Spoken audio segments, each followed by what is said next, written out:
Head injury undergrad লেভেলে in detail আসলে অতটা জানা দরকার নাই। তারপরেও যতটুকু জানা দরকার সে সম্পর্কে আমরা আজকে ওভারভিউ দিব আরকি। হেড ইনজুরিকে সাইলেন্ট এপিডেমিক বলা হচ্ছে। মিনস কেউ যদি কখনো হেড ইনজুরির শিকার হয়, সেক্ষেত্রে তার ব্রেইনের সেল অথবা এক্সনস গুলো ড্যামেজ হয় এবং তার cognitive function, physical function, memory, different type of neurological function এগুলো ড্যামেজ হয় ওভার দ্য টাইম এবং পেশেন্ট গুলো ডেফিনিটলি যে যার লেভেল থেকে কিছুটা ডিসেবল হিসাবেই পরবর্তী জীবনটা পার করে। তো সেক্ষেত্রে হেড ইনজুরিতে সাফার করলে ডেফিনিটলি আমাদের neurological disability in a some extent অবশ্যই হবে। আমরা আজকে হেড ইনজুরির আলোচনার মধ্যে যে কনটেন্ট আমার লেকচারে আজকে আছে সেটা হলো just anatomical layers of the head. Means যখন হেড ইনজুরি হয় তখন যে হেমাটোমা হয় তখন ডিফারেন্ট লেয়ারে হয়। তো সেগুলো সম্পর্কে অ্যানাটমিক্যাল নলেজ আমরা জাস্ট একটু ওভারভিউ দিব। আর এরপরে আমরা হেড ইনজুরি কাকে বলে এবং পরবর্তীতে just statistical ডেটাস regarding head injury এবং কত ধরনের হেড ইনজুরি আছে, কি কারণে হেড ইনজুরি হয়, কিংবা হেড ইনজুরি কিভাবে হয়, মেকানিজমটা কি, কিংবা হেড ইনজুরি হওয়ার পরে কিভাবে ব্রেন ড্যামেজ হয় সেটা সম্পর্কে আমরা জানব এবং different type of head injury কিভাবে ম্যানেজ করা হয় জেনারেলি অথবা স্পেসিফিক্যালি সেগুলো আমরা আলোচনা করব। আমরা প্রথমে এই অ্যানাটমিক্যাল লেয়ার্স গুলো যদি দেখি, এই ছবিটা আমরা সবাই অলমোস্ট জানি বিকজ অ্যানাটমিতে আমাদের খুব ভালো করে পড়ানো হয়। জাস্ট একটা ওভারভিউ ফর আওয়ার রিমেম্বারেন্স। তো এখানে স্কাল্প, স্কাল্পের 5টা লেয়ার আছে আমরা জানি। Then skull, then 2 layers of dura mater, একটা endosteal layer or periosteal layer বলা হয়। Then meningeal layer, it is very close to the meninges, means sheet of arachnoid. Then subdural space, this is a potential space. Then arachnoid matter, and arachnoid distributed in our brain in 2 way. The number one is a sheet of arachnoid and another one is trabecular pattern. This is the trabecular pattern of arachnoid, lies in the subarachnoid space in the sulci fissure, and the arachnoid sheet which separates the dura mater or subdural space from the subarachnoid space. Then pyometer and the cerebral cortex, having the outer cortex and inner white matter and the deep gray matters also. And inside there is a ventricular system. Definition of a head injury, যে head injury means যে কোনো ধরনের trauma to the SCALP, skull or brain. SCALP, skull and brain, যে কোনো ধরনের injury হতে পারে, সেটা ল্যাসারেশন হতে পারে, কাট ইনজুরি হতে পারে, অ্যাব্রেশন হতে পারে, ব্রুইজ হতে পারে, অথবা স্কাল ফ্র্যাকচার হতে পারে। সেটা different form of fracture, linear fracture, simple fracture, compound fracture, অথবা ব্রেনের মধ্যে হেমোরেজ হতে পারে। এটা যে কোনো একটাই হোক না কেন, ছোট হোক বড় হোক, definitely that is head injury. আমরা হেড ইনজুরির তীব্রতা যদি বোঝার চেষ্টা করি, তাহলে world wide 69 million population suffers from head injury. Among the regional variation, Southeast Asia, means in our region, is much more predominant. We are low income countries, and here the RTS are more predominant. So the chance of head injury is much more here in our subcontinent. It's the number one leading cause of death from a traumatic assault, এবং এটা cause of death যদি বলি সব ডিজিজের মধ্যে, সেক্ষেত্রে third leading cause of death. এবং young জেনারেশনের কজ অফ ডেথ যদি বলি সেক্ষেত্রে it's a first leading cause of death. Of course male is predominant than female, কারণ আমরা জানি মেলরা আউটডোর ওয়ার্ক বেশি করে, আরটিএস সাফারার বেশি হয় মেল।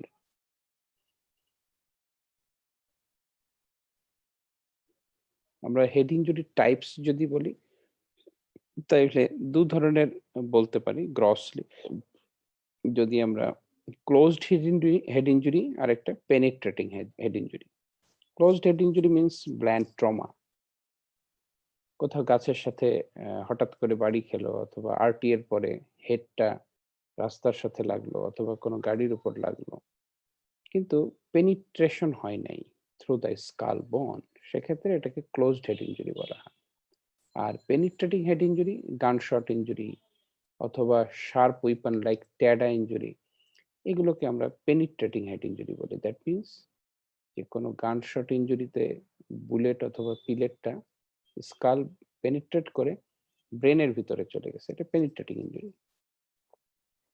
আর যদি সিভিয়ারিটি অনুযায়ী চিন্তা করি হেড ইনজুরি কত ধরনের, সেক্ষেত্রে mild, moderate, severe on the basis of Glasgow comma scale or score, এটা আমাদেরকে জানতে হবে। জিসিএস এটা মনে হয় আমাদের কারিকুলামের মধ্যে আছে আন্ডার গ্রেড লেভেলে। এই জন্য আমি একটু একটা স্লাইড আনছি এরপরে রিগার্ডিং।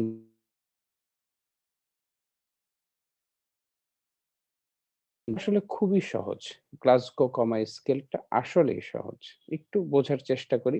আমরা যদি মাথার থেকে আস্তে আস্তে নিচে নামি তাহলে তিনটা জিনিস পাই। একটা হলো চোখ, চোখের পরেই মুখ মিন্স ভার্বাল রেসপন্স, এরপরে হাত পা মোটর রেসপন্স। এটা হলো আমাদের সিকোয়েন্স। যদি ক্রেনিওকর্ডালি আসি, আই ওপেনিং মিন্স চোখের ওপেনিং এর উপরে 4 পয়েন্ট, এরপরে নিচে নামলে ভার্বাল রেসপন্স সেখানে 5 পয়েন্ট, আরো নিচে যদি নামি means motor response from the limb সেখানে 6 পয়েন্ট। তাহলে আই ওপেনিং 4 পয়েন্ট, আর একটু নিচে নামলে ভার্বাল রেসপন্স 5 পয়েন্ট, আরো নিচে motor response from the limb, that is 6 points. I opening এর 4 পয়েন্ট কি কি? যদি স্পন্টেনিয়াসলি কেউ চোখটা খুলে রাখে যেমন আমরা এখন, তাহলে আমি 4 পয়েন্ট পাবো। আর যদি কেউ চোখ বন্ধ রাখে কিন্তু তাকে যদি ডাকা হয় তাহলে সে চোখ খুলে, সেক্ষেত্রে সে পাবে 3 পয়েন্ট। আর যদি ডাকার পরেও চোখ না খুলে পেইনফুল স্টিমুলাস দিলে চোখ খুলে, সেক্ষেত্রে সে পাবে 2 পয়েন্ট। আর যদি পেইনফুল স্টিমুলাস দেওয়ার পরেও সে চোখ না খুলে, সেক্ষেত্রে সে পাবে 1 পয়েন্ট। এটা হলো 4 পয়েন্টের distribution regarding the I opening. এরপরে আমাদের ভার্বাল রেসপন্স, সেখানে 5 পয়েন্ট আছে। 5 পয়েন্টের মধ্যে ফার্স্ট পয়েন্ট হলো ওরিয়েন্টেশন। 5 পয়েন্ট পাবে যদি ওরিয়েন্টেড হয়, সে টাইম, প্লেস, পার্সন সম্পর্কে যদি সে ওরিয়েন্টেড হয়, ফুল ওরিয়েন্টেশন, সে 5 পয়েন্ট পাবে। আর যদি সে কনফিউজড হয়, বলছে সে কিন্তু তার কথাগুলা সে কনফিউজড, সেক্ষেত্রে 4 পয়েন্ট। আর যদি সে ইনঅ্যাপ্রোপ্রিয়েট ওয়ার্ড ইউজ করে, মানে পুরো বাক্যটা বলতে পারছে না, আমি মনে রাখি যেভাবে, সেটা হলো ফুল ওরিয়েন্টেশন আছে যেমন আমাদের এখন, সেটা আমরা 5 পয়েন্ট পাবো। আর যদি আমি পুরো বাক্য বলতে পারি কিন্তু বাক্যটা আসলে রেলিভেন্ট না, কনফিউজড, সেক্ষেত্রে 4 পয়েন্ট পাবো। যদি পুরো বাক্য আমি না বলতে পারি কিন্তু ওয়ার্ড বলতে পারি, সেক্ষেত্রে 3 পয়েন্ট পাবো। যদি ওয়ার্ড আমি না বলতে পারি, শুধু সাউন্ড বলতে পারি, সাউন্ড করতে পারি, সেটা আমি 2 পয়েন্ট পাবো। আর যদি কোনো সাউন্ড মুখ দিয়ে বের না হয়, সেক্ষেত্রে 1 পয়েন্ট পাবো। অর্থাৎ ভেরি ইজি। একটা হলো ফুল oriented like me, 5 point.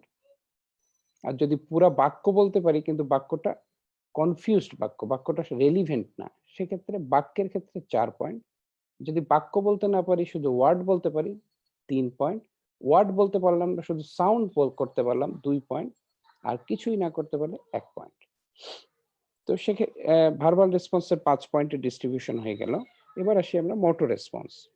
Motor response means command follow করা। আমি যদি তাকে বলি জিহ্বাটা দেখান অথবা হাতটা উঁচু করেন, হাত উঁচু করলো, তার মানে সে আমার কমান্ডকে ফলো করলো, তার মোটর রেসপন্স, সে 6 পয়েন্ট পাবে। আর যদি সে আমি সে আমার কমান্ড ফলো করে না, কিন্তু তাকে যদি আমি পেইনফুল স্টিমুলাস দিই সুপ্রাঅরবিটাল রিজে, সেক্ষেত্রে সে হাত দিয়ে লোকালাইজ করে, আমার হাতটা ধরে ফেললো, লোকালাইজ করে ফেললো, সে 5 পয়েন্ট পাবে।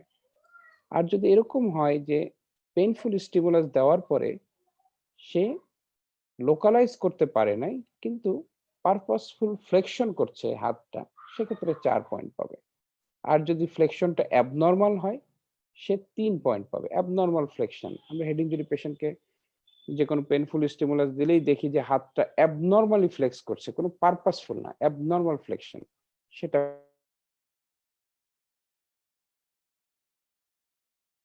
করে, সেক্ষেত্রে পাবে 2 পয়েন্ট। আর যদি তার মোটর রেসপন্স একেবারেই কোনো না থাকে, কোনো ফ্লেকশন এক্সটেনশন, কোনো মুভমেন্ট নাই সারা শরীরে, সেক্ষেত্রে সে পাবে 1 পয়েন্ট। এটা হলো মোটরের 6 পয়েন্টের ভাগ। তো সেক্ষেত্রে 4, 5, 6 সব মিলায় হয় 15 পয়েন্ট। আমাদের জিসিএস 15 হলো নরমাল। আর যদি 1 করে পাই প্রতি ক্ষেত্রে, সেক্ষেত্রে 3 পয়েন্ট, মানে একেবারেই খুবই খারাপ অবস্থা। যদি আমরা বলি মাইল্ড হেড ইনজুরি কোনটা, 14 আর 15 জিসিএস হলো মাইল্ড হেড ইনজুরি। আর মডারেট হেড ইনজুরি কাকে বলবো, 8 থেকে 13 মডারেট হেড ইনজুরি, আর 3 থেকে 7 সিভিয়ার হেড ইনজুরি।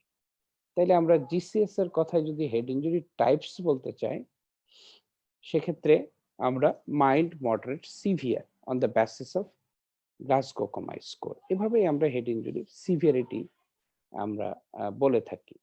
সেক্ষেত্রে আরেকবার বলি, মাইল্ড হেড ইনজুরি জিসিএস হবে 14 থেকে 15, যদি জিসিএস 8 থেকে 13 হয় মডারেট হেড ইনজুরি, আর যদি জিসিএস 3 থেকে 7 হয় সিভিয়ার হেড ইনজুরি। তাহলে হেড ইনজুরির আমরা 3টা ভাগ শিখতে পারলাম। হেড ইনজুরির কারণ কি?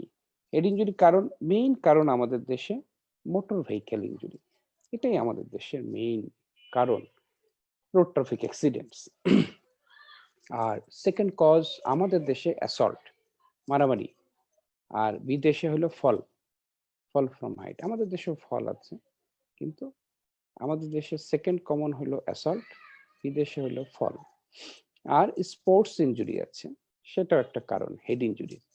আর রিস্ক ফ্যাক্টর যদি বলি যে হেড ইনজুরির রিস্ক ফ্যাক্টর কি, সেক্ষেত্রে আমরা হেলমেট ছাড়া গাড়ি চালানো, সিট বেল্ট ছাড়া গাড়ি চালানো, যথোপযুক্ত ট্রাফিক সিগন্যাল না মেনে গাড়ি চালানো, অথবা ড্রাঙ্কেন অবস্থায় গাড়ি চালানো, অন্যমনস্ক অবস্থায় অথবা ফোনে কথা বলতে বলতে গাড়ি চালানো, this are the risk factors for RTA or head injury.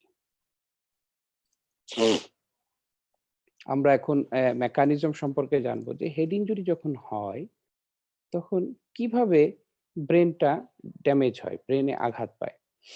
সেক্ষেত্রে নাম্বার 1, কূপ কন্ট্রেকূপ, এই কথাটা অবশ্য আমরা অনেক সময় আন্ডারগ্রেড লেভেলে জেনে থাকি। কূপ কন্ট্রেকূপ, অথবা অনেকে বলে কূপ কন্ট্রেকূপ। এই নিচের ছবিটা যদি আমরা দেখি, এই মাথাটা একটা পিলারের সাথে আঘাত পেল। তো মাথার যে অংশটা পিলারের সাথে আঘাত পেল, সেই অংশে যদি কোনো ইনজুরি হয়, মিনস এখানে ফ্রন্টাল লোব, তাইলে এই ফ্রন্টাল লোবের যে কোনো ইনজুরিকে আমরা বলি coup injury, means at the site of impact. আর যদি আঘাত পেল ফ্রন্টাল এরিয়াতে, কিন্তু তার হেমোরেজ হলো অক্সিপিটাল এরিয়াতে, means diagonally just opposite to the site of impact, সেক্ষেত্রে আমরা বলি কন্ট্রেকু। এটা কেন হয়? কারণ হলো আমরা জানি যে ব্রেনটা স্কালের মতো শক্ত একটা ক্যাভিটির মধ্যে থাকে, এবং ব্রেন এবং স্কালের মাঝখানে একটা সিএসএফ থাকে, লেয়ার অফ সিএসএফ, অর্থাৎ ব্রেনটা একটা সিএসএফ এর মধ্যে ভাসতে থাকে।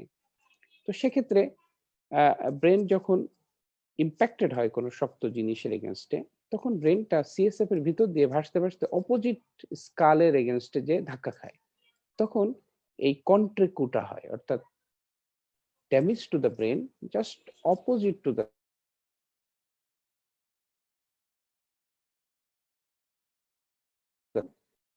just opposite to the side of impact, that is called contricu.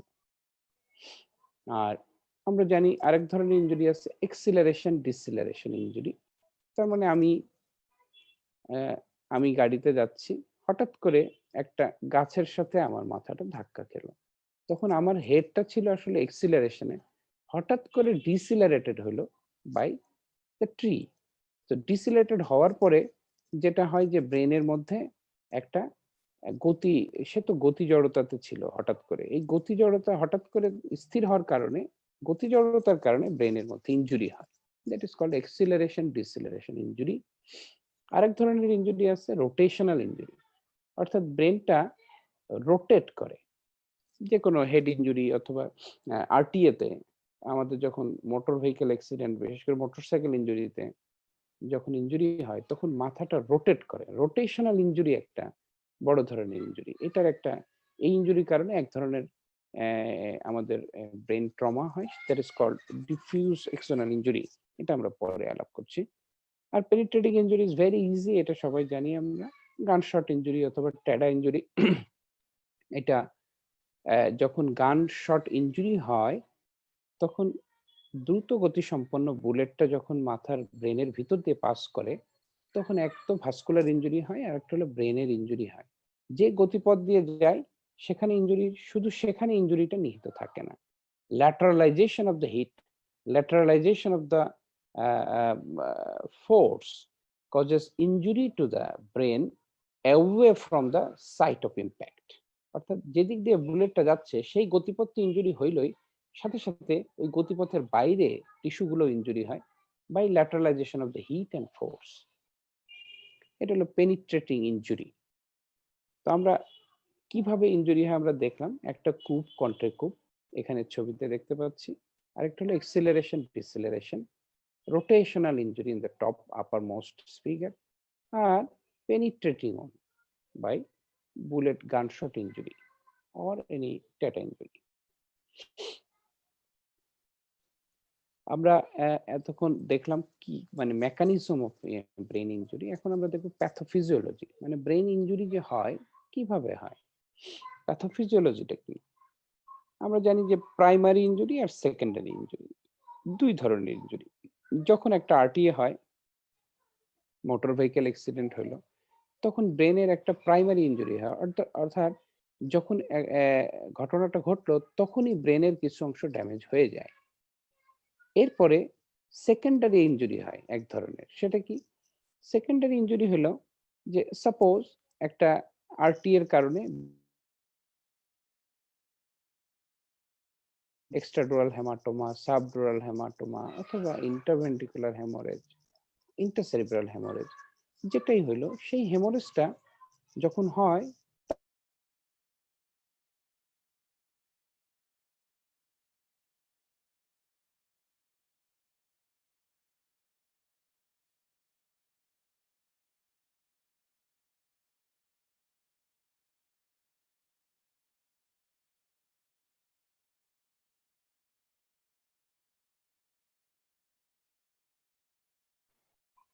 হ্যাঁ, কল্পনা।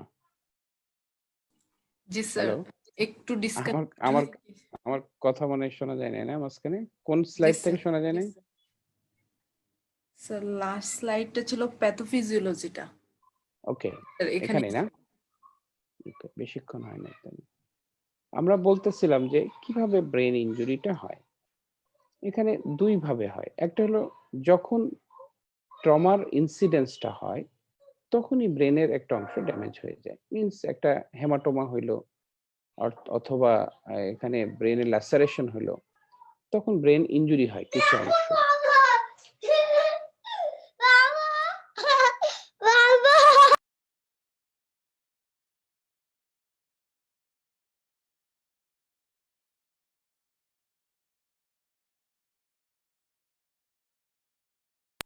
সরি, তোমরা যাও, আমি একটু পরে কথা বলতেছি।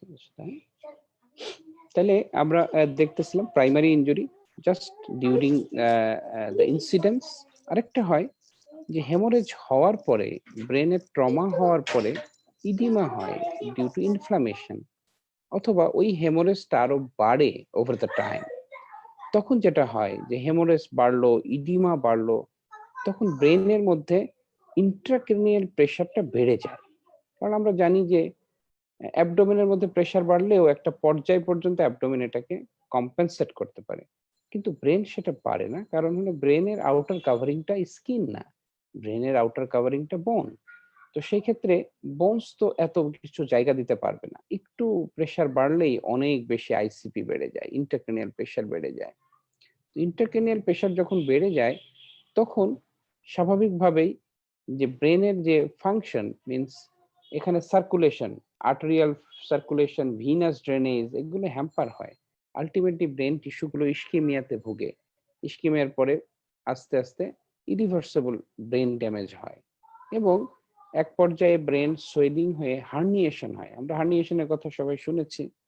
Tonsillar herniation, uncal herniation. তার ব্রেনের যে সমস্ত অরিফিস গুলো আছে স্কাল বেজে বড় বড় ফুটা, টেন্টোরিয়াল হায়াটাস অথবা ফোরামেন ম্যাগনাম, এই সমস্ত হায়াটাস দিয়ে ব্রেনটা বের হয়ে আসে। তখন ব্রেন স্টেম চরম কম্প্রেশনে পড়ে, পেশেন্ট হঠাৎ করে মারা যায় due to herniation.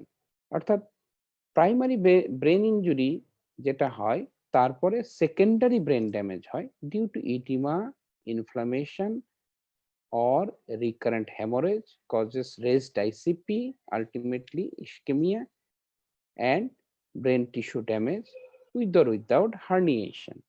So these are the pathophysiology of brain injury, primary and secondary brain injury.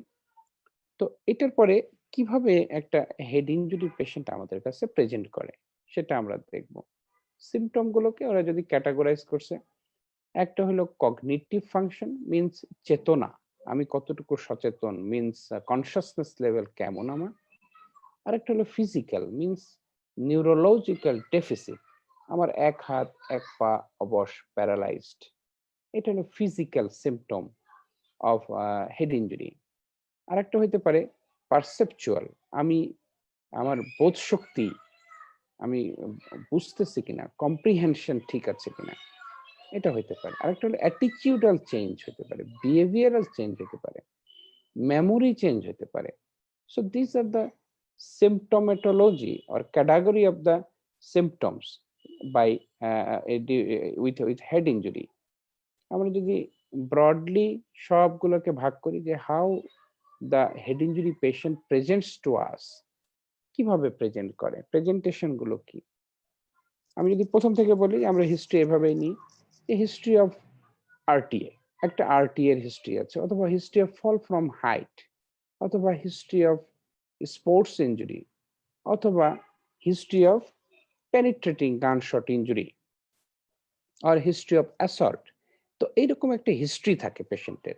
এরপরে পেশেন্টটা রোগীর লোক বলে যে এই এরকম আরটিএ কিংবা রোড ট্রাফিক অ্যাক্সিডেন্টের পরে সে অজ্ঞান হয়ে গেছে, অর্থাৎ লস অফ কনসাসনেস। পেশেন্টটা অনেকবার বমি করেছে, অর্থাৎ ভমিটিং, রিপিটেড ভমিটিং।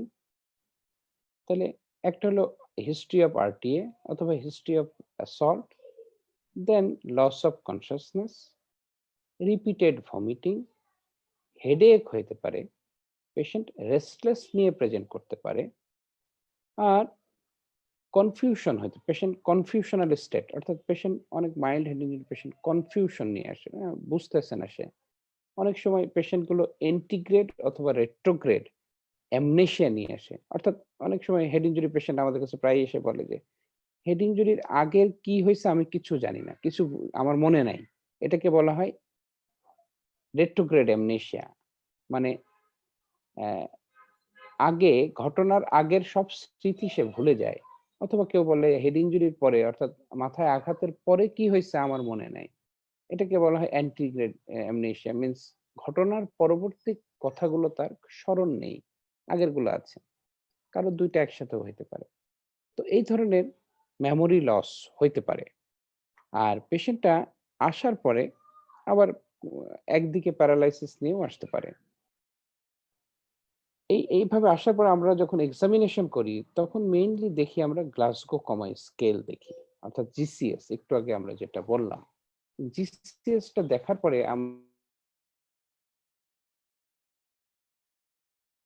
ইনজুরি, অথবা এটা 13 আসলো moderate head injury, 14-15 mild head injury, আমরা এভাবে ক্যাটাগরাইজ করি যে কি ধরনের হেড ইনজুরি, এটা কি মাইল্ড, মডারেট না সিভিয়ার। আরেকটা দেখি পিপিলটা দেখি। পিপিলটা যদি খুব ডাইলেটেড থাকে, পেশেন্ট যদি ডিসেরিব্রেট অথবা ডিকর্টিকেট রিজিডিটি থাকে, অ্যাবনরমাল পশ্চারিং, সেক্ষেত্রে আমরা মনে করি অলরেডি পেশেন্টটা হার্নিয়েশন হয়ে গেছে। হার্নিয়েট করে ব্রেন স্টেমের মধ্যে কম্প্রেশন দিচ্ছে, থার্ড নার্ভের উপর কম্প্রেশন দিচ্ছে এবং থার্ড নার্ভ পলসি হয়ে এই পিপিলটা ডাইলেটেড ফিক্সড হয়ে গেছে। পিপিলটা লাইটে কোনো রিঅ্যাক্ট করছে না। তো এটা আমরা দেখি যে হার্নিয়েশন হয়েছে কি হয় নাই। তো এইগুলো আমরা একটা হেড ইনজুরি পেশেন্ট আসার সাথে সাথেই দ্রুততার ভিত্তিতে অ্যাসেস করি এভাবে আরকি। আমি ম্যানেজমেন্টে আমি একটু পরে আলোচনা করব। আমরা জাস্ট দেখে নেই যে what are the types of head injury and how it looks in CT scan. প্রথমে আমরা দেখি যে স্ক্যাল্প ইনজুরি। আমরা বাইরে থেকে ভিতরে যাব। আমরা একটু আগে বলেছি যে একটা স্কালের অথবা হেডের লেয়ার গুলো কি কি। স্ক্যাল্প থেকে শুরু করে ভিতরে ভেন্ট্রিকল পর্যন্ত আমরা প্রত্যেকটা লেয়ারে যে সমস্ত হেড ইনজুরির প্রভাবে যে প্যাথোলজি গুলো হয় সেগুলো আমরা ইন শর্ট আলোচনা করব। শুরু হোক বাইরে থেকে। বাইরে স্ক্যাল্প ইনজুরি আমরা এখানে দেখছি যে একটা একটা ইনসাইজড লুকিং ওন্ড। এটা আমরা ফরেনসিক মেডিসিনে যারা পড়েছি তারা সবাই জানি যে মাথার স্ক্যাল্পের নিচে যেহেতু স্কাল থাকে শক্ত, উপরে কোনো ব্ল্যান্ট অবজেক্ট দিয়েও যদি কেউ আঘাত করে, তারপরও একটা লিনিয়ার একটা ল্যাসারেশন হয়। এই ল্যাসারেশনটা দেখতে অনেকটা ইনসাইজড মিন্স একটা শার্প উইপন দিয়ে আঘাত করা হয়েছে মনে হয়, কিন্তু এটা আসলে তা নয়। এটা ব্ল্যান্ট উইপনের কারণেই হয় ম্যাক্সিমাম ক্ষেত্রে। এটাকে বলা হয় incised looking wound. This is not incised wound, this is lacerated wound, but it looks like incised wound. So this is the scalp injury. অনেক সময় ব্রুইজ হয় স্ক্যাল্পে, অনেক সময় হেমাটোমা হয়, বিশেষ করে পেডিয়াট্রিক এজ গ্রুপে স্ক্যাল্পের মধ্যে এই যে ফোলাটা সাবগ্যালিয়াল অর্থাৎ গ্যালিয়ার নিচে ব্লাড জমা হয়, সাবগ্যালিয়াল হেমাটোমা বলি আমরা এটাকে। অনেকে এটাকে বলে কেফাল হেমাটোমা বলা হয়, স্ক্যাল্প হেমাটোমা বলে। তো সেই কেফাল হেমাটোমাটা এরকম দেখা যায় আর কি। তো স্ক্যাল্পে এরকম মোস্ট কমন ইনজুরি আমরা যেটা দেখতে পাই সেটা হলো একটা cut injury like this incise looking lacerated wound, scalp haematoma এবং ব্রুইজ দেখতে পাই। আমরা যদি দেখি স্কালে যাই, এবার স্ক্যাল্পের পরে তো স্কাল আসছে। স্কালের মধ্যে কি কি ধরনের ফ্র্যাকচার এখানে হয় আমরা যদি গ্রসলি বলি, একটা হলো সিম্পল ফ্র্যাকচার আর একটা কম্পাউন্ড ফ্র্যাকচার। এটা আমরা অর্থোপেডিক্সে যারা পড়েছি জানি। সিম্পল ফ্র্যাকচার মানে এয়ারের সাথে এখনো এক্সপোজড হয় না এই ফ্র্যাকচারটা। আর কম্পাউন্ড ফ্র্যাকচার মানে এয়ারের সাথে এক্সপোজড হয়ে গেছে ফ্র্যাকচার পয়েন্টটা, মিন্স কন্টামিনেশন, বাতাসের সাথে কন্টামিনেশন হয়ে গেছে, এটা কম্পাউন্ড হয়ে গেছে। আর যদি এটা ক্লোজ থাকে, স্কিন ব্রিচ না হয়, স্কালে যে ফ্র্যাকচারটা এটা এয়ারের কন্ট্যাক্টে আসে না, মিন্স এটা সিম্পল ফ্র্যাকচার। এটা হলো on the basis of contamination, simple or compound. কিন্তু morphological variety of the skull bone, সেখানে আমাদের ফ্র্যাকচার গুলোকে আমরা কয়েক ভাগে ভাগ করি। একটা হলো লিনিয়ার ফ্র্যাকচার। এখানে দেখতে পাচ্ছি সিটি স্ক্যানের 3D রিকনস্ট্রাকশন যে স্কালে একটা লিনিয়ার ফ্র্যাকচার হেয়ার, কিন্তু কোনো ডিপ্রেশন নাই, কেউ কারোর থেকে নিচে চলে যায় নাই। এটা হলো লিনিয়ার ফ্র্যাকচার। আরেকটা ফ্র্যাকচার আছে ডিপ্রেসড ফ্র্যাকচার।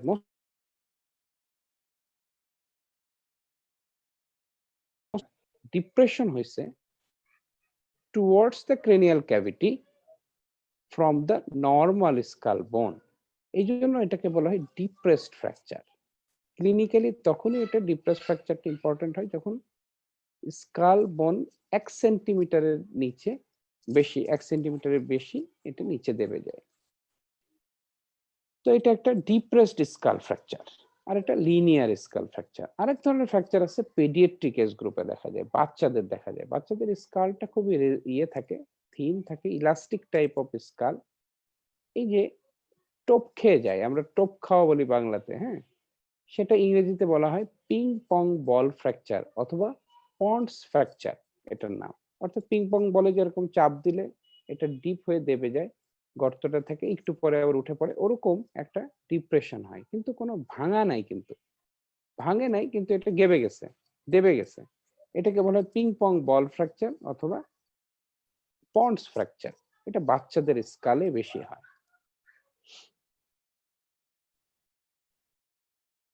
এরপরে আমরা এতক্ষণ যেটা দেখলাম যে ভল্টে ফ্র্যাকচার, এটা ভল্ট মিন্স স্কাল বেজ। আমরা স্কাল যারা দেখেছি অ্যানাটমিতে, যে উপর থেকে কেটে দেওয়া হয় স্কালটাকে, উপরের টুকু ভল্ট বলা হয়, নিচের টুকুকে স্কাল বেজ বলা হয়। তো আমরা এতক্ষণ যে ফ্র্যাকচার গুলো আলোচনা করলাম 3 ধরনের, এটা হলো ভল্টের ফ্র্যাকচার। আর এরপরে আমরা স্কাল বেজের ফ্র্যাকচার দেখব। স্কাল বেজের ফ্র্যাকচার মানে skull base, anterior skull base আমরা এখানে দেখতে পাচ্ছি sagittal section of the CT স্ক্যানে, frontal sinus, ethmoidal ear sinus, sphenoidal sinus. These are the structures of the anterior skull base. তো anterior skull base এর এই bones গুলো fracture হয়। Fracture হইলে এক ধরনের সাইন পাওয়া যায়, এটা কিন্তু আন্ডারগ্রেড লেভেলেও স্যাররা ধরে কিন্তু। সেটা এই চোখটাকে কি বলা হয়? র্যাকুন সাই। আমাদের ম্যাকলিওর্ডস এ দেখবেন, হাচিসন এগুলো আছে। র্যাকুন সাই অথবা পান্ডা সাইন বলা হয়। অর্থাৎ চোখের চারিদিক দিয়ে একটা ব্রুইজ হেমাটোমা তৈরি হয় আইলিডের চারিদিকে। এটা অ্যান্টেরিয়র স্কাল বেস ফ্র্যাকচার হলে একটা সাইন পাওয়া যায়, এটাই হলো সেই র্যাকুন সাই অথবা পান্ডা সাইন। এটা হলে আমরা বুঝি যে তার অ্যান্টেরিয়র স্কাল বেজে ফ্র্যাকচার আছে। যদি পিছনের দিকে যাই, আমরা পোস্টেরিয়র স্কাল বেজের দিকে যাই, এটা হলো পিট্রাস বোন, অর্থাৎ টেম্পোরাল বোনের একটা অংশ হলো পিট্রাস বোন। সেই পিট্রাস বোনে যদি ফ্র্যাকচার হয়, টেম্পোরাল বোনে যদি ফ্র্যাকচার হয়, সেখানে কানের পিছনে একটা ব্রুইজ পাওয়া যায়। কানের পিছনে স্কিনে, স্কাল্পে ব্রুইজ থাকে, সেই ব্রুইজটাকে কি বলা হয়? Battle sign. Battle sign.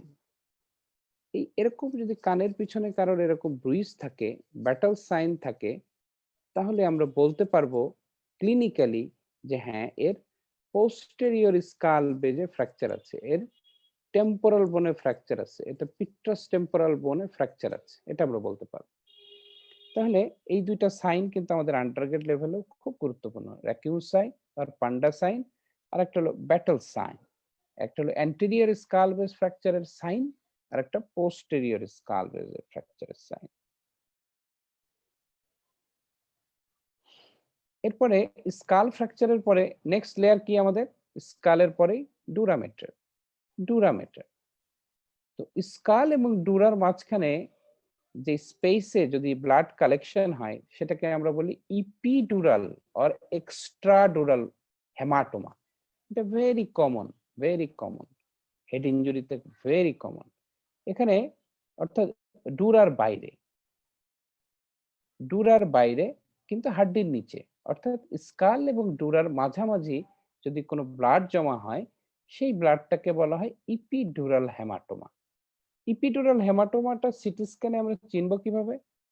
চিনব হলো এটা লেন্স শেপেড, লেন্সের মতো, অর্থাৎ বাইকনভেক্স। এদিকে একটা কনভেক্সিটি, আর একটা কনভেক্সিটি হাড্ডির কনভেক্সিটি। এই কনভেক্সিটি হয় তৈরি হয় ডুরা দিয়ে, আর এই কনভেক্সিটির বর্ডার তৈরি হয় বন্স দিয়ে। এটাকে দেখতে লাগে লেন্সের মতো, lentiform haematoma.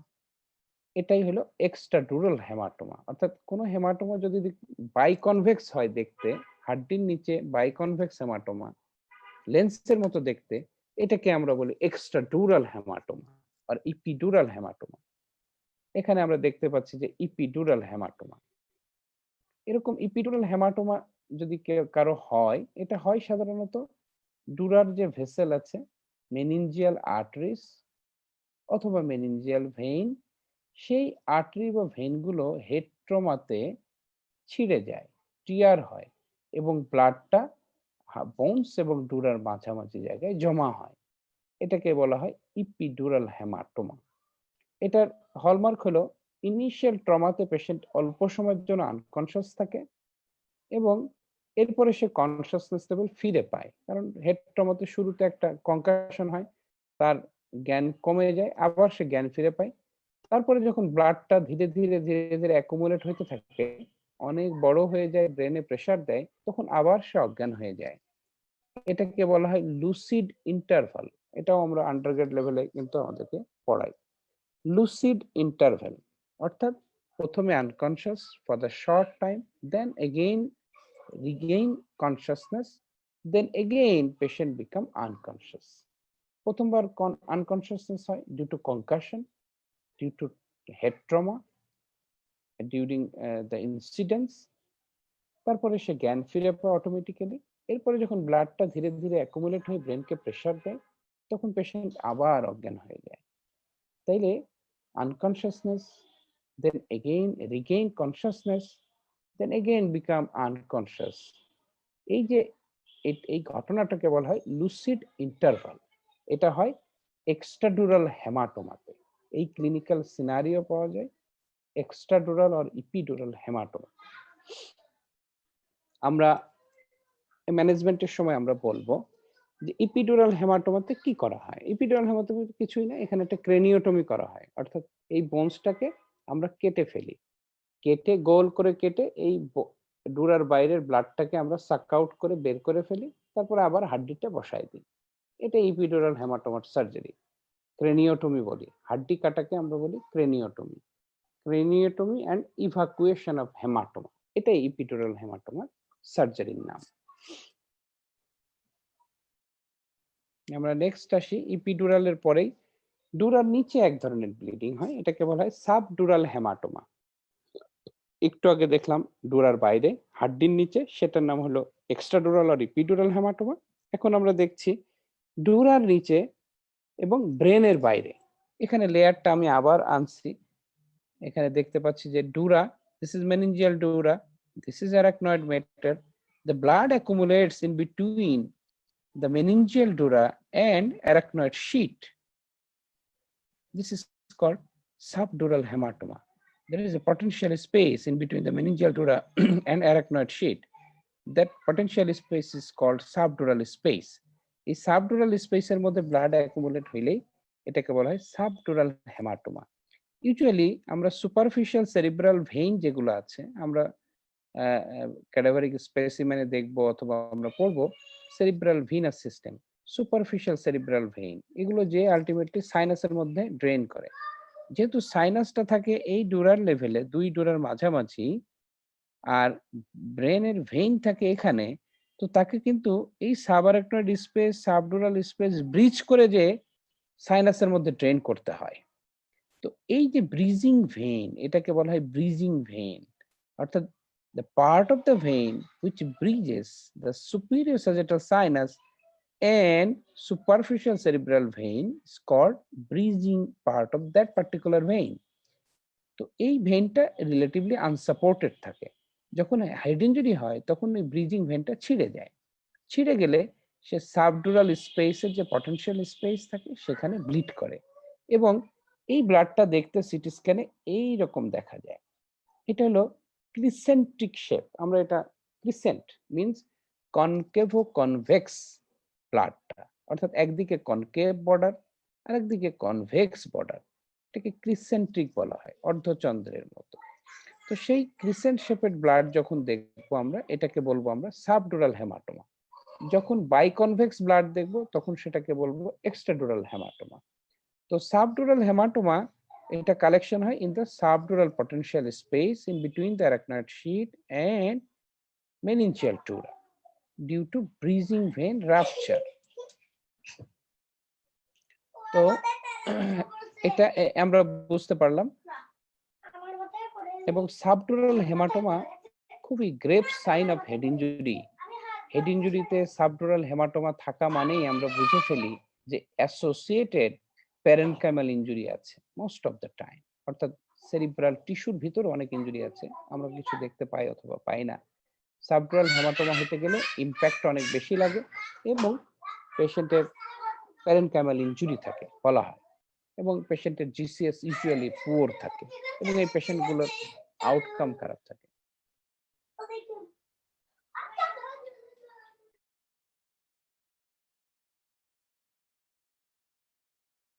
That is called cerebral contusion. That is called cerebral contusion. Contusion, cerebral contusionটার প্যাথোলজিতে দেখবেন রবিন্স, আপনার আমাদের যে প্যাথোলজির বই, সেখানে কনটিউশনের খুব সুন্দর সংজ্ঞা দেওয়া আছে।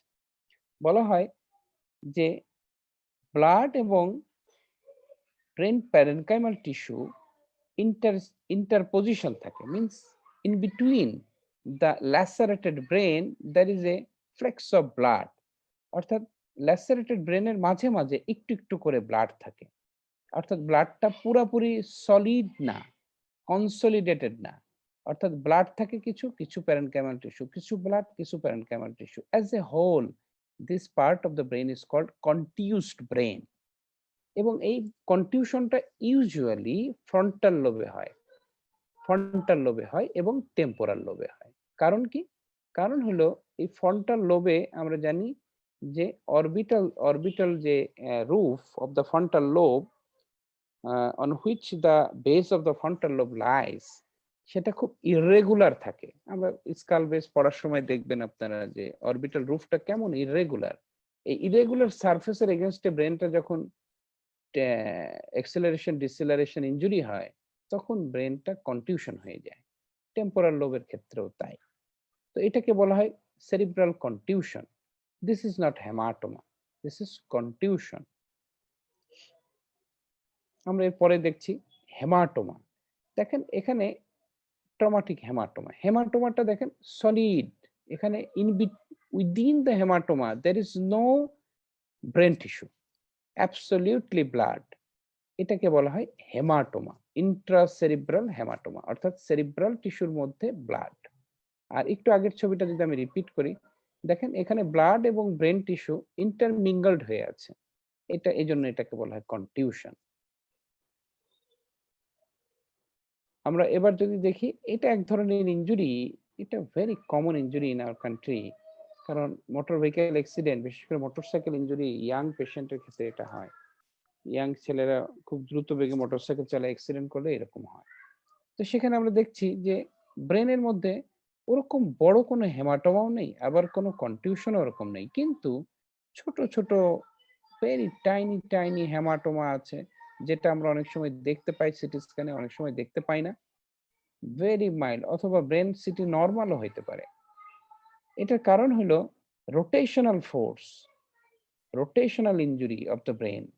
এই যে আমরা দেখছি যে এক্সনের ছবি আছে আপার লেফট টপে, এখানে এক্সনের যে নোড অফ র্যানভিয়ার আছে, নোড অফ র্যানভিয়ার গুলা রিলেটিভলি উইক থাকে, এখানে মাইলিনেশন থাকে না, যার কারণে আপনি যখন এটাকে মোচড় দিবেন, রোটেট করবেন, তখন ওই জায়গাগুলোতে ছিঁড়ে যায়। এই জন্যই এর নাম হচ্ছে এক্সোনাল ইনজুরি, অর্থাৎ at the level of the axon, node of Ranvier, এই জায়গাটা ইনজুরি হয় এবং এটা ডিফিউজ হয়, অর্থাৎ অনেক বেশি এবং ওয়াইড স্প্রেড, ব্রেনের বিভিন্ন জায়গায় হয়। এটা ইউজুয়ালি রোটেশনাল ফোর্সের কারণে হয়, ইউজুয়ালি ইয়াং অ্যাডাল্টদের হয় এবং এটার আউটকাম খুবই খারাপ। জিসিএস অনেক পুয়ার থাকে এই পেশেন্টগুলোর। তবে ইয়াং পেশেন্ট হওয়ার কারণে অনেক সময়ের সাথে সাথে আস্তে আস্তে পেশেন্টগুলো ইমপ্রুভ করে। আমরা এখন দেখছি ইন্টারভেন্টিকুলার হেমোরেজ। আমরা এতক্ষণ দেখলাম, দেখেন স্কাল্প ইনজুরি পড়েছি, স্কাল ফ্র্যাকচার পড়লাম, স্কালের নিচে ইপিডুরাল হেমাটোমা পড়লাম, ডুরার নিচে সাবডুরাল হেমাটোমা পড়লাম, তারপরে প্যারেনকাইমাতে দুই ধরনের পড়লাম। প্যারেনকাইমাতে হেমাটোমা হতে পারে, এখানে কনটিউশন হতে পারে, ডিফিউজ এক্সোনাল ইনজুরি হতে পারে। এবার আমরা ভেন্ট্রিকলটা বাকি ছিল, এখন আমরা ভেন্ট্রিকুলার হেমোরেজ পড়বো। এখানে ইন্টারভেন্ট্রিকুলার মানে ভেন্ট্রিকুলার ভিতরে দেখেন ব্লাড, এই ছবিতে দেখেন ভেন্ট্রিকুলার সিস্টেমের মধ্যে ব্লাড, এখানে আরো অনেক ব্লাড আছে বিভিন্ন জায়গায়, কিন্তু ভেন্ট্রিকুলার মধ্যেও আছে। Interventricular blood in head injury is very grave situation. Head ইনজুরিতে ইন্টারভেন্ট্রিকুলার হেমোরেজ ইউজুয়ালি হয় না, কিন্তু হইলে বুঝতে হবে এটা সিভিয়ার হেড ইনজুরি এবং impact of injury is very very high.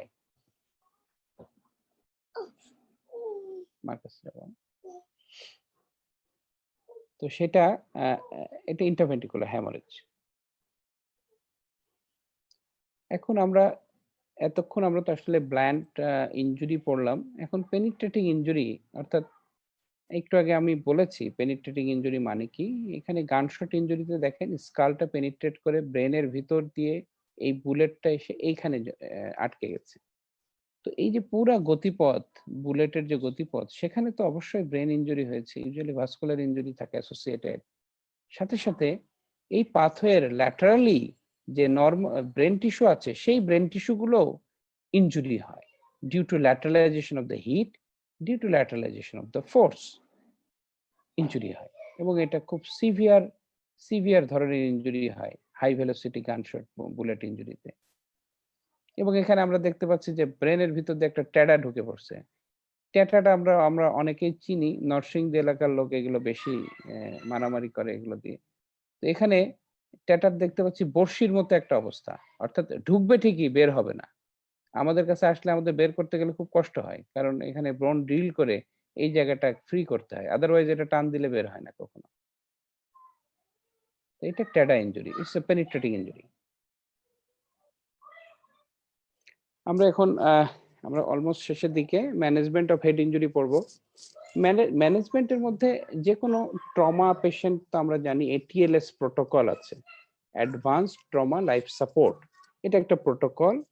এখানে আমরা যেকোনো ট্রমা পেশেন্টকেই ম্যানেজ করি, শুধু হেড ইনজুরি না, যেকোনো অর্থোপেডিক ইনজুরি, যেকোনো চেস্ট ইনজুরি, অ্যাবডোমিনাল ইনজুরি, যেকোনো ইনজুরির patient we usually follow initially the ATLS protocol.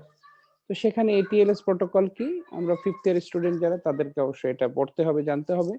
সেখানে ABC মনে রাখলেই হবে।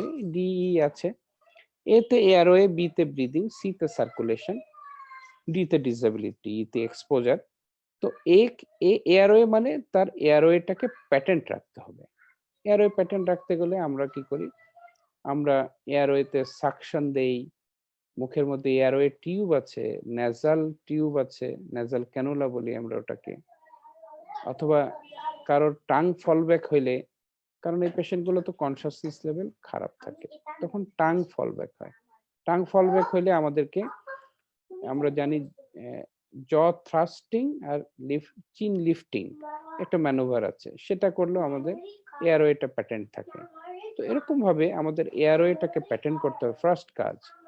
এরপরে বিতে ব্রিদিং, অর্থাৎ তার ব্রিদিং ঠিক আছে কিনা সেটার জন্য অনেক সময় এন্ডোটাকেল টিউব দেওয়া লাগে, অথবা চেস্ট ইনজুরি থাকলে আমাদের সেই অনুযায়ী ব্যবস্থা করতে হয়। অক্সিজেনেশন ঠিক মতো না হলে তাকে অক্সিজেন দিতে হবে। হ্যাঁ, তো এরকম ভাবে ব্রিদিং ইস্যুটাকে আমাদের সলভ করতে হবে। সিতে সার্কুলেশন মিন্স পেশেন্ট শকে থাকতে পারে। ইউজুয়ালি হেড ইনজুরি পেশেন্ট গুলো তো RT এর পেশেন্ট, এটার সাথে মাল্টিপল পলিট্রমা থাকে, মিন্স চেস্ট ইনজুরি থাকে, অ্যাবডোমেন ইনজুরি থাকে, বিভিন্ন লিম্বে অর্থোপেডিক ট্রমা থাকে, স্কাল্প ইনজুরি হলে এখান থেকে প্রফিউজ ব্লিডিং হয়। এই পেশেন্ট গুলো শকে থাকে, ইউজুয়ালি শকে থাকতে পারে। তো শকে থাকলে আমাকে শক ম্যানেজ করতে হবে। হোয়াইট বোর্ড চ্যানেল দিতে হবে, তাকে রানিং ফ্লুইড দিতে হবে, ব্লাডের রিকুইজিশন দিতে হবে, তাকে ব্লাড দিতে হবে। অর্থাৎ সার্কুলেশনটাকে আমাকে মেনটেন করতে হবে। সার্কুলেশন মেনটেন না করলে কি হবে, একটা হলো শক, আর আমাদের সেকেন্ডারি ব্রেন ড্যামেজ হবে। কোনো আমাদের ব্রেনে যদি হাইপোসার্কুলেশন হয়, ব্রেনে ইস্কিমিয়া হবে, অক্সিজেনেশন হবে না ব্রেনে, তখন আবার ব্রেন ইস্কিমিয়াতে ভুগবে, আবার ব্রেন ড্যামেজ হবে, সেকেন্ডারি ব্রেন ড্যামেজ হবে। সেটা প্রিভেন্ট করার জন্য আমাদেরকে এয়ারওয়ে, ব্রিদিং, সার্কুলেশন এটা ঠিক রাখতে হবে। এবং এই পেশেন্ট গুলো GCS যদি আমরা বলি যে GCS 7 এর নিচে থাকলে, 7 অথবা তার নিচে যদি থাকে, সেই পেশেন্ট গুলো ICU সাপোর্ট লাগে, কারণ এরা স্পন্টেনিয়াসলি তাদের এয়ারওয়েটাকে মেনটেন করতে পারে না। সেক্ষেত্রে আমাদেরকে ইনটিউবেট করতে হয়, ইনটিউবেশন করে ICU তে রাখতে হয়। সেটারও যদি ওরকম হয় সেক্ষেত্রে ICU সাপোর্ট দিতে হবে তাকে। আর আমরা এই ইনিশিয়াল ম্যানেজমেন্টের ঠিক পরপরই আমরা, আর ডি তে ডিসেবিলিটি, এটা খুব ইম্পর্টেন্ট, কারণ হেড ইনজুরির সাথে ইউজুয়ালি স্পাইন ইনজুরি থাকে, কারণ এটা একটা হাই ভেলোসিটি ইনজুরি। এখানে সার্ভাইকাল স্পাইনাল ইনজুরি থাকে, dorsal spine, lumber spine injury থাকে, ইউজুয়ালি সার্ভাইকাল স্পাইনাল ইনজুরি থাকে। সেই ক্ষেত্রে আমি যতই হেড ইনজুরি ম্যানেজ করি না কেন, কারো যদি নেকের মধ্যে ফ্র্যাকচার থাকে, তার স্পাইনাল কর্ড ট্রমা হয়ে গেলে দেখা গেল যে তাকে আমি নিজেই ক্ষতি করলাম। সেক্ষেত্রে আমাকে অবশ্যই স্পাইনটাকে স্টেবিলাইজ করতে হবে, অর্থাৎ নেকে একটা কলার দিতে হবে, অথবা স্পাইন বোর্ড আছে সেটার মধ্যে শোয়ায় তাকে ফিক্স করতে হবে, স্যান্ডব্যাগ দিতে হবে। তো এরকম ভাবে স্পাইনটাকেও আমাকে প্রোটেক্ট করতে হবে। স্পাইনাল ইনজুরি থাকলে আমি যেন সেকেন্ডারি কোনো ইনজুরি না করি পেশেন্টের। আর আরেকটা হলো পেশেন্টকে এক্সপোজ করা, যে কোনো জায়গায় ইনজুরি আছে in addition to head injury, সেগুলো আমাকে ডেফিনেটলি দেখতে হবে এবং সেই অনুযায়ী ব্যবস্থা করতে হবে। আর আরেকটা হলো স্কাল্পের যে ইনজুরি, সেই ইনজুরিতে আমরা জানি যে প্রফিউজ ব্লিডিং হয়। আমরা ছোটবেলায় তো পড়ছি এগুলো, যে স্কাল্পে কেন ব্লিডিং বেশি হয়। কারণ স্ক্যাল্পের যে ভেসেল গুলো এগুলোর মানে কন্ট্রাক্ট করে না, কন্ট্রাকশন কিংবা এই স্পাজম ক্যাপাসিটি কম, কারণ এই ভেসেল গুলো যায় হলো এক ধরনের ফাইব্রাস টিস্যুর ভিতর দিয়ে আর কি। দে প্রিভেন্ট রিট্রাকশন আর contraction of the vessel to undergo spasm to prevent bleeding. তো সেই জিনিসটা স্ক্যাল্পে না থাকার কারণে প্রফিউজ ব্লিডিং হয়। এই কারণে যে কোনো স্ক্যাল্প ইনজুরি আসলেই আমাদেরকে সেখানে প্রেসার দিতে হবে এবং প্রেসার ব্যান্ডেজ দিয়ে ব্লিডিংটা আপাত দৃষ্টিতে বন্ধ করতে হবে, অথবা স্ক্যাল্পে সেলাই দিতে হবে। সেটা একটা ইনিশিয়াল ম্যানেজমেন্টের পার্ট। আর আমরা এটা ইনিশিয়াল ম্যানেজ করলাম। আমরা একটা পেশেন্ট আসলো, আমরা অ্যাসেস করলাম, আমরা টিএলএস প্রোটোকলে ম্যানেজ করলাম, তারপরে তাকে আইসিইউ লাগলে আইসিইউ দিলাম, তার যে ড্রাগ ম্যানেজমেন্ট আছে সেটা ব্যবস্থা করলাম। এরপরে আমরা দেখব সিটি স্ক্যান, সঙ্গে সঙ্গে পেশেন্টকে রিসাসিটেট করার পরে একটা হেড সিটি করব, সিটি স্ক্যান অফ হেড করার পরে আমরা দেখব যে তার, এটা একটা প্রোটোকল আছে কোন পেশেন্টের করব কোনটা করব না। তো সেটা আমাদের beyond the scope of this discussion. তো সেটা সিটি স্ক্যান করার পরে আমরা দেখব যে একটু আগে আমরা যে আলোচনা করলাম সিটি স্ক্যানের কি কি ফিচার থাকে, এক্সট্রাডুরাল নাকি সাবডুরাল নাকি ইন্টারসেরেব্রাল হ্যামারেজ নাকি কনটিউশন না interventricular, what type of pathology is there, এবং সেই অনুযায়ী আমরা তাকে ডেফিনিটিভ ম্যানেজমেন্ট দিব। অর্থাৎ তার যদি এক্সট্রাডুরাল হেমাটোমা থাকে তাই সেটা ইভাকুয়েট করব, সাবডুরাল হেমাটোমা থাকলে তাকে ডিকম্প্রেসিভ ক্রেনিয়েক্টমি, সাবডুরাল হেমাটোমা ইভাকুয়েশনের ব্যবস্থা করব, কনটিউশন থাকলে তাকে ডিকম্প্রেসিভ অথবা কন্টিউসেক্টমি করব। অর্থাৎ যে প্যাথোলজি আমরা পাবো সিটি স্ক্যানে সেই অনুযায়ী তার ডেফিনিটিভ ম্যানেজমেন্ট আমরা করব অ্যাজ পার স্পেসিফিক প্যাথোলজি। আর আমাদের এখানে একটা প্রোটোটাইপ অর্ডার আছে, এটা আমাদের আন্ডারগ্রেড লেভেলে জানতে হবে, কারণ ইন্টার্নের সময় যে যেখানেই করি না কেন আমাদের নিউরোসার্জারিতে আমাদের অথবা ট্রমা ক্যাজুয়ালিটিতে আমাদের ইয়ে হবে, সেখানে আমরা এটা কিন্তু হেড ইনজুরি মানে এই প্রোটোটাইপ একটা অর্ডার আমরা দিয়ে থাকি। সেটা কি, পেশেন্টকে এনপিও রাখবো, অক্সিজেন ইনহেলেশন দিব, ওরোফেরিঞ্জিয়াল সাকশন দিব, 2 লিটার ফ্লুইড দিব, ইউজুয়ালি আমরা 3 লিটার দিই, এখানে 2 লিটার দিব, কারণ একটু হাইপোভলিমিকটাকে to decrease or to prevent raised ICP. তারপরে তাকে একটা অ্যান্টিবায়োটিক দিব প্রোফাইল্যাকটিক, অ্যানালজেসিক্স দিব, কারণ আমরা জানি যে পেইনের কারণেও আইসিপি বাড়ে, ইন্ট্রাক্রেনিয়াল প্রেশার বাড়ে, এই জন্য অ্যানালজেসিক্স দিব। আর আমরা জানি হেড ইনজুরি হলে তার যদি ওরকম আমাদের এন্টি আলসারেন্ট দিতে হয়। আন্ডারগ্রেড লেভেলে তো আমরা শিখছি যে কি ধরনের আলসার হয়। Doctor Kalpana, can you hear me? আমাকে শুনতে পাচ্ছেন? Yes sir. হেড ইনজুরিতে এক ধরনের আলসার হয় না, কি আলসার যেন, কুশিং আলসার না কি বলে, হেড ইনজুরি হলে এক ধরনের আলসার হয়। তো এটা স্ট্রেস রিফ্লেক্সে হয়, তো সেক্ষেত্রে আমরা এন্টি আলসারেন্ট দিব অবশ্যই, in addition to painkiller. আরেকটা হলো অ্যান্টিমিটিক দিব, কারণ এই পেশেন্টগুলো বমি করতে থাকে, বমি করলে আবার আইসিপি বাড়ে, এই কারণে অ্যান্টিমিটিক দিব। স্টেরয়েডটা প্লাস মাইনাস, এটা নিয়ে অনেক ডিবেট আছে, তারপর আমরা দিয়ে থাকি। আর অনেক বেশি আইসিপি বেশি হয়ে গেলে আমরা অনেক সময় ম্যানিটল দিই। ম্যানিটল হলো অসমোটিক ডাইউরেটিক্স, এটা দিলে ব্রেনের আইসিপি কমে, ব্রেন ডিহাইড্রেটেড হয়। এরপরে ক্যাথেটারাইজেশন করি পেশেন্টকে। This is the common prototype for management of head injury from a junior resident or intern, এটা আমরা মাথায় রাখবো আর কি। তো ঠিক আছে, আজকে আসলে এই পর্যন্তই। Thank you all. তো আমরা আজকে যেটা শিখলাম সেটা হলো হেড ইনজুরি ডেফিনেশন শিখলাম, হেড ইনজুরির আমরা অ্যানাটমিক্যাল লেয়ার্স অফ ব্রেন এটা একটা ওভারভিউ করলাম, হেড ইনজুরি কতটা মারাত্মক, this is the first leading cause of death in younger population, so dangerous, very dangerous. এই জন্য হেড ইনজুরি আমাদেরকে প্রিভেন্ট করতে হবে, আমাদেরকে সচেতন হইতে হবে, বিশেষ করে আরটিএ যেন না হয়। সেক্ষেত্রে কি কি ধরনের হেড ইনজুরি হয় আমরা দেখলাম, কি কারণে হয় এবং কিভাবে মেকানিজম প্যাথোফিজিওলজি আমরা পড়লাম, এবং হেড ইনজুরি হলে কি কি প্যাথোলজি হয় এটা আমরা ইন ডিটেল দেখলাম, এবং কি প্যাথোলজিতে কি ট্রিটমেন্ট দেওয়া হয়, প্লাস ইন জেনারেল কি ম্যানেজমেন্ট দেওয়া হয় সেটাও আমরা শিখলাম। তো আজকে এই পর্যন্তই। Thank you all. কোনো কোশ্চেন থাকলে আমরা করতে পারি। Thank you so much sir. অনেক সুন্দর প্রেজেন্টেশন ছিল। আর এখানে যারা উপস্থিত আছে তারা কেউ কোনো কোশ্চেন করতে চান তাহলে করতে পারেন। স্যার মনে হয় না কারো কোনো কোশ্চেন আছে, আপনি এত সুন্দর করে এক্সপ্লেইন করে গেছেন। আর টপিকটা অ্যাকচুয়ালি হচ্ছে আমাদের জন্য একটু ইয়ে হয়ে। হ্যালো। জি স্যার। স্যার আমার কথা কি শোনা যাচ্ছে? হ্যাঁ, এই কেটে আসছে। আমার মনে হয় আমার নেটওয়ার্কেই প্রবলেম। স্যার ওভারঅল নেটই মেবি একটু খারাপ আজকে। হ্যাঁ, হ্যাঁ, স্যার হ্যাঁ। বলতেছিলাম যে এই টপিকটা অ্যাকচুয়ালি আমরা আন্ডার গ্রাজুয়েট লেভেলে যারা আছি এদের জন্য একটু হয়তো কঠিন হয়ে যায়, বাট এটা খুব ইম্পর্টেন্ট একটা টপিক এবং আপনি অনেক সুন্দরভাবে ডেসক্রিপশন মানে অনেক খুবই সুন্দরভাবে গুছিয়ে আমাদেরকে এক্সপ্লেইন করছেন।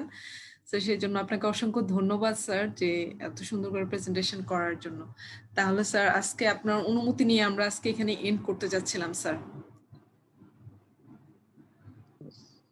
ধন্যবাদ সবাইকে। আর বিশেষ করে মানে এক্সেস মেডিকেল স্কুলের যারা উদ্যোক্তা তাদেরকে আসলেই ধন্যবাদ দিতে হয়। সবসময়ই আমি মানে মন থেকেই আমি খুব স্যালুট জানাই। কারণ হলো এরকম একটা প্ল্যাটফর্ম তৈরি করার কারণে আমাদের মধ্যে সব ধরনের ভেদাভেদ চলে গেছে। অর্থাৎ আ এই ডিজিটালাইজেশন এর যে সুবিধাটা সেটা আমরা পাচ্ছি। আমি কোন মেডিকেল এটা ইস্যু না। আমি কোথায় আছি সেটাও ইস্যু না। আমি সবসময় একই ধরনের শিক্ষাটা পাচ্ছি। এটাই সবচেয়ে বড় জিনিস। Thank you all. জি স্যার। এবং এটা সম্পূর্ণ ক্রেডিট আপনাদের উপর যাচ্ছে স্যার, যে আমরা কত জায়গা থেকে কত মেডিকেলের সবাই ঠিক আপনাদের আছে কল্পনা। জি স্যার। আচ্ছা স্যার, ঠিক আছে আমাকে স্যার। শুনতে পাচ্ছেন? ওকে। জি স্যার, শুনতে পাচ্ছি।